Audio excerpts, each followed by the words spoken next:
नमस्कार, मी संदीप सोनकर. मी लिहिलेलं पुस्तक विचार बदला जग बदलेल या पुस्तकातलं एक प्रकरण आज मी वाचणार आहे. विचार बदला जग बदलेल या पुस्तकाला थोर साहित्यिक शन्ना नवरे यांनी प्रस्तावना दिली.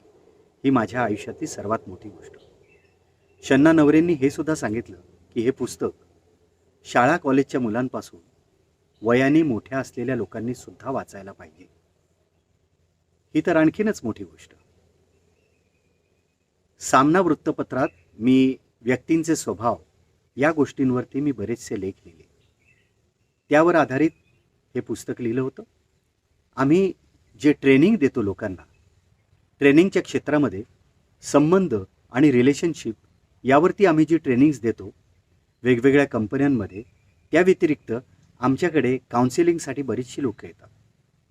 बऱ्याचदा लोकांना फक्त नातेसंबंध बिघडल्यामुळे, नातेसंबंधातल्या काही बऱ्याचशा समस्यांमुळे वेगवेगळ्या डिप्रेशन्सचा सामना करायला लागतो. नातेसंबंध हे चांगलेच असले पाहिजेत. नातेसंबंध चांगले राहिल्यामुळे आपली उत्पादन क्षमता वाढते, आपल्या आयुष्यातला आनंद वाढतो, आपली कामं पटापट सहजपणे होऊ शकतात. ही गोष्ट आम्ही ट्रेनिंग्समध्ये देत असतो. त्यावर आधारित हे जे पुस्तक आहे त्यातलं एक प्रकरण आपण आता आज वाचणार आहोत. माझं हे अभिवाचन कुठे करायचा हा प्रश्न जेव्हा मी स्वतःला विचारला, तेव्हा मी ही जागा ठरवली. माझे मित्र सुहास आणि विमला बांदेकर यांचा मांडव्यातला हा बंगला, जो मला प्रचंड आवडतो आणि वारंवार मी इथे येतो, जिथे पक्ष्यांच्या आवाजामध्येच आपल्याला हे अभिवाचन करता येईल, असं जेव्हा मी ठरवलं, त्यावेळी हे मी निश्चित केलं की माझं पहिलं प्रकरण इथेच वाचायचं. सुहास आणि विमला बांदेकर यांचा हा टुमदार छान अप्रतिम बंगला, आणि इथेच आपण आता हिरवळीवर बसून आजचं आपण अभिवाचन करायचं. हे प्रकरण आत्ता जे आपण निवडलेलं आहे हे याच पुस्तकातलं, आणि याचं नाव आहे काळ, अर्थात कालाय तस्मै नमः.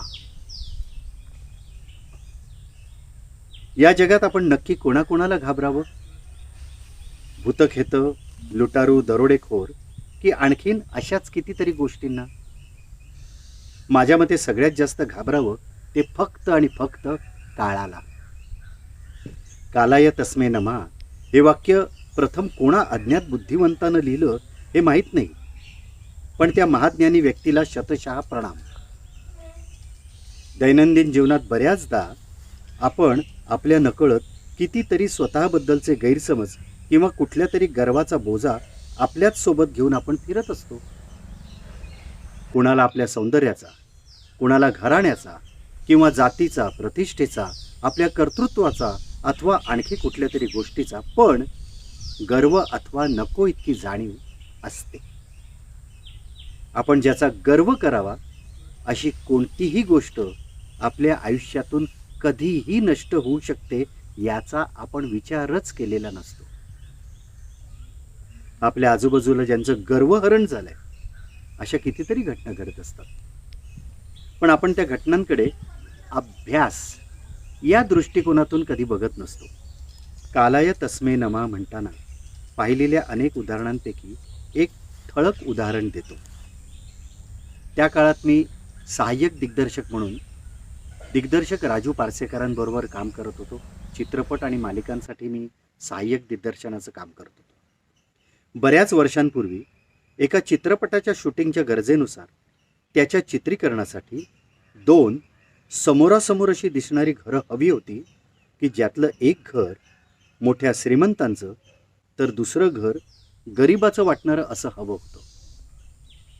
शोध घेतल्यावर खार विभागात श्रीमंत आणि गरिबाची अशी 2 घरं समोरासमोर असल्याचं आढळलं.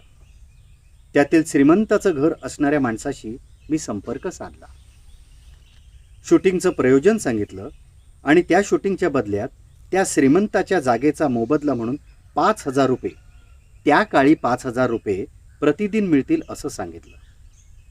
त्यानं तत्काळ आम्हाला विचारलं की समोरच्या गरीब म्हणून दाखवल्या जाणाऱ्या घराचे तुम्ही किती पैसे त्यांना द्याल? त्यावर त्या गरिबांच्या घरासाठी जास्तीत जास्त 1,000 रुपये प्रतिदिन मिळतील असं आमचा हिशोब मी त्यांना सांगितला. त्यावर त्या श्रीमंत व्यक्तीनं तत्काळ आम्हाला सांगितलं एक काम करा, त्यांचे थोडे पैसे वाढवा आणि मला देण्याचे पैसे देखील त्यांनाच द्या. कारण त्या घरात राहणाऱ्या वृद्ध बाईला त्या पैशांची नितांत गरज आहे. तसे तिने काही पेंगेस देखील ठेवले आहेत, पण ते देखील तिला वेळेवर पैसे देत नाहीत. त्यामुळे तिचे आबाळ होतात. त्या घराकडे मी नीटपणे नजर टाकली. जीर्ण झालेल्या त्या घराला कधी काळी तरी रंग लावला असेल का, यावर विश्वास ठेवणं कठीण जावं या अवस्थेत होतं. प्लास्टरची मोठमोठी ढेकळं निघालेली दिसत होती. खिडक्यांना काचा नव्हत्याच, पण खिडक्या म्हणून जी काही लाकडं दिसत होती त्यांची बिजागरं तुटून खिडकीचे ते लाकडी चौकोन खिळे बाहेर आलेल्या अवस्थेत लोंबकळत होते. प्लास्टर उडालेल्या त्या फुटलेल्या भिंतीतून दिसणाऱ्या काही विटांमधून पिंपळाची झाडं फुटली होती. खिडक्यांच्या आत काळोखच दिसत होता. एकंदरीत अवस्था विदीर्णच होती. त्या इसमानं त्या वृद्ध बाई आणि घराची हकीकत मला कथन केली. हकीकत सांगणारा तो इसम स्वतः त्याच्या लहानपणी याच त्याच्या स्वतःच्या श्रीमंत दिसणाऱ्या घराखाली पण अत्यंत विदीर्ण अशा झोपडीत राहत होता. हा श्रीमंत त्यावेळी या झोपडीबाहेर उघड्या नागड्या अवस्थेत शेमडं पोर म्हणून त्या फुटपाथवर त्याच बिल्डिंगच्या खाली दिवसभर खेळत असायचा. त्याच काळात आताच्या या समोरच्या गरीब बाईचं हेच घर श्रीमंताचं घर म्हणून ओळखलं जायचं आणि येणारे जाणारे अदबीनं त्या घराकडे माना वळवून वळवून पाहायचे. त्या इस्मानं पुढे सांगितलं की ही वृद्ध बाई त्या काळी या खिडकीत मोठ्या चांदीच्या खुर्चीत बसलेली असायची आणि चांदीच्या इतक्या अवाढव्य खुर्चीत बसलेलं व्यक्तिमत्व मी आजपर्यंत कधीही पाहिलं नाही. आम्ही आशाळभूतपणे तिथे रेंगाळत असायचो. या विभागातलं ते एक श्रीमंत आणि सुखवस्तू असं घराणं होतं. त्यांचा व्यवसाय काय होता या माझ्या प्रश्नावर त्या काळात काचांसाठी सुप्रसिद्ध असलेल्या ज्या कंपनीचे ते मालक असल्याचं त्यांनी सांगितलं ते सुप्रसिद्ध नाव मी ऐकलं होतं. त्यानं सांगितलेलं ते नाव ऐकून मी कमालीचा अस्वस्थ झालो. महाराष्ट्रात पूर्वी सुप्रसिद्ध आणि प्रचंड उलाढाल असलेली ती काचांची कंपनी होती. काळाच्या ओघात ती कंपनी गडगडली. धंदा खाली आला. मालकावर गरिबीनं मात केली. माझं मलाच वैषम्य वाटलं की त्या विभागात पूर्वी अत्यंत श्रीमंतीत जगणाऱ्या श्रीमंत असणाऱ्या त्या बाईचं घर आज मी शूटिंगसाठी गरिबांचं घर म्हणून निवडलं होतं. तर पूर्वायुष्यात झोपडीत दरिद्री अवस्थेत राहणाऱ्या मुलाचं घर त्याच शूटिंगसाठी आज श्रीमंत माणसाचं घर म्हणून मी निवडलं होतं. पूर्वीचा दरिद्री आज श्रीमंतात गणला जात होता आणि पूर्वीची श्रीमंतबाई आज गरीब म्हणून गरिबांमध्ये गणली जात होती. त्या गरीब बाईची कीव येऊन लोक तिला निव्वळ जगण्यासाठी म्हणून मदत करत होती. कालाय तस्मै नमः. कालाय तस्मै नमः का म्हणावं ते नेमकं इथेच कळतं.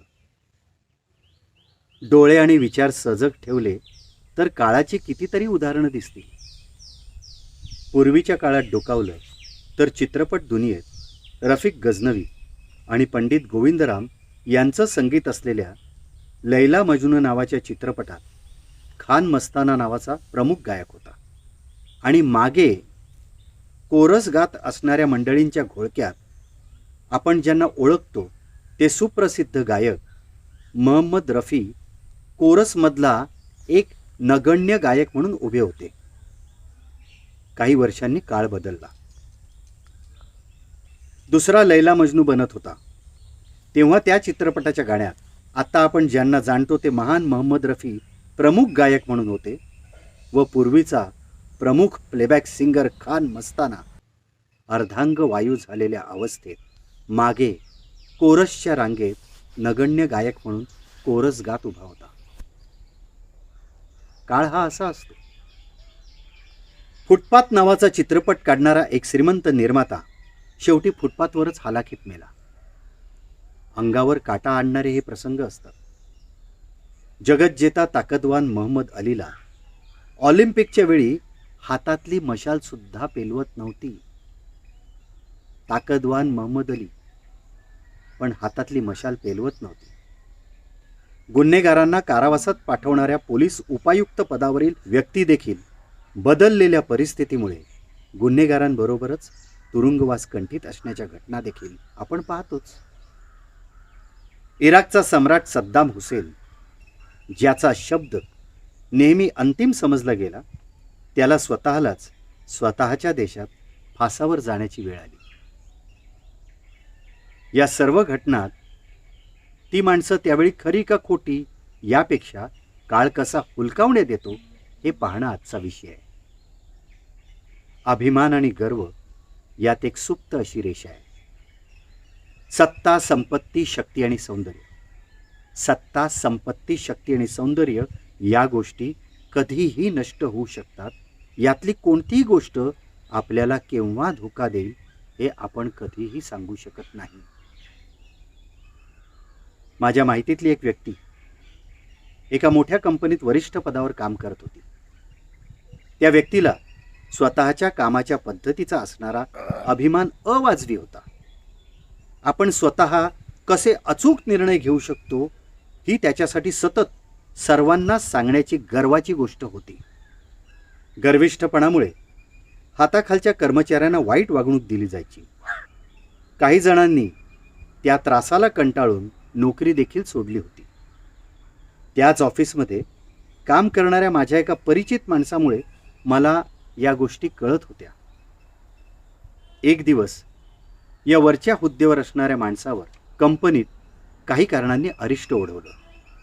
त्या गोष्टीचा परिणाम असा झाला की त्या माणसाला पदोन्नती स्वीकारावी लागली. दुसरीकडे कुठे काम मिळण्याची शक्यता नव्हती. पदोन्नती मिळाल्यावर त्याच कंपनीत खालच्या पदावर सदर व्यक्ती काम करू लागली. थोड्या दिवसांनी काळ असा बदलला की त्याच्या हाताखालची माणसं पटापट बढती मिळून पुढे गेली. तो माणूस तसाच राहिला, पण ती माणसं इतकी पुढे गेली की सदर व्यक्तीला त्याच लोकांच्या हाताखाली काम करण्याची वेळ आली. पूर्वी या व्यक्तीनं सर्वांना अतिशय वाईट वागणूक दिलेली असल्याने त्याच कारणाने पूर्वीची माणसं आता त्याचे बॉस झाल्यावर त्याला त्याच्याच पद्धतीची वाईट वागणूक देऊ लागले. स्वतःच्या ऑफिसमध्ये आपल्याच हाताखाली काम केलेल्या कर्मचाऱ्यांकडून आता अपमानास्पद होताना सदर व्यक्तीला अतोनात यातना होत होत्या. आता काही केल्या इलाज नव्हता. सदर व्यक्तीने एक अंतिम इलाज म्हणून शेवटी आत्महत्या करण्याचा विचार केला. त्यानं आत्महत्येचा प्रयत्न देखील केला.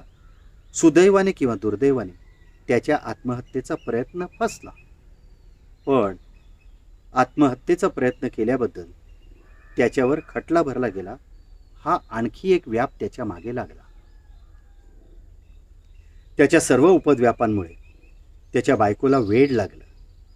आता तिच्या ट्रीटमेंटमुळे सुद्धा तो पूर्ण कावला होता.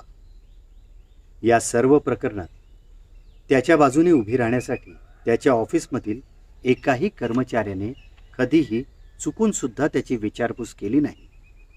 आणि कोणीही विचारपूस करत नाही याचं वेगळं वैषम्य त्याला आणखीनच ग्रासत होतं. काही दिवसांनी विकलांग आणि कफल्लक अवस्थेत त्यांनी नोकरी सोडली. तेव्हा त्याचे काही पैसे कंपनीत बाकी होते. त्याच्या हाताखालचा कर्मचारी जो आता त्याचा बॉस झाला होता, तो काही केला त्याचे पैसे सहजपणे त्याला देण्यास तयार नव्हता. त्याला खूप विनवण्या केल्या, तेव्हा त्याचे राहिलेले पैसे त्या माणसाने त्याला दिले. कालाय तस्मै नमः. एक अत्यंत सुंदर चेहऱ्याची आणि एखाद्या चित्रपटातील हिरोईन शोभेल अशी एक स्त्री लग्नापर्यंतचं आयुष्य प्रचंड गर्वाने जगली. लग्नानंतर त्या स्त्रीला कुठल्या तरी गोष्टीची रिॲक्शन झाली. त्या स्त्रीचा गोरा रंग संपूर्ण काळा पडून कांती बघवेनाशी झाली. डोक्यावरचे केस झडून गेले आणि ती स्त्री ओळखू येणार नाही इतकी विद्रूप दिसू लागली. काही दिवसांनी तिच्या नवऱ्याने देखील तिला टाकलं. तिचं अभिमानास्पद सौंदर्य परत कधीही तिच्या आयुष्यात तिला परत मिळालं नाहीच. ज्याचा गर्व करावा असं तिच्याकडे आता काहीच उरलं नव्हतं. आणि गर्विष्ठपणा केल्याशिवाय जगणं तिला अशक्य होतं. कालाय तस्मै नमः. जगात ऐश्वर्यवान आणि ताकदवान लोकांना देखील काळाच्या ओघात येणारा पडता काळ कधीही चुकवता आला नाही. आपण आयुष्यभर आता असणाऱ्या परिस्थितीतच राहू अशा गमजा कधीही कोणी करू नयेत. पडत्या काळात बऱ्याच लोकांना समाजाकडून ठोकरलं जातं. याचं कारण बहुतांशी हेच असतं की त्या लोकांनी त्यांच्या चांगल्या काळात आपल्याच लोकांना दुखावलेलं असतं. आपल्या नोकरी व्यवसायात किंवा कुठेही आपला चांगला काळ असतो तेव्हा आपल्या चांगल्या वर्तणुकीची काही डिपॉझिटही नेहमी ठेवावी. त्यामुळे आपल्या नोकरी व्यवसायात ज्यावेळी काही संकटे येतात त्यावेळी आपल्याला मदत करणारे उभे असतात. आपला पडता काळ देखील येऊ शकतो हे डोक्यात ठेवून आजूबाजूच्या लोकांना न दुखावता आपला कार्यभाग आपण साधत राहणं हाच खरा सुज्ञपणा असतो. आपण नकळत कुठल्या तरी अभिमान किंवा सुप्त गर्वात जगत असतो. तो गर्व किती आवश्यक आणि किती निरर्थक. यशस्वी व्यक्ती म्हणून जर आयुष्य जगायचं असेल तर गर्व आपल्याला जगायला किती मदत करतो. अभिमानाची मर्यादा कोणती आणि आपण ती मर्यादा आखायची तरी कधी. आम्ही प्रत्येक प्रकरणानंतर तात्पर्य दिलेलं असतं. आपण आता तात्पर्य वाचूया. तात्पर्य 1. आपण ज्याचा गर्व करावा अशी कोणतीही गोष्ट आपल्या आयुष्यातून कधीही नष्ट होऊ शकते याचा आपण विचारच केलेला नसतो.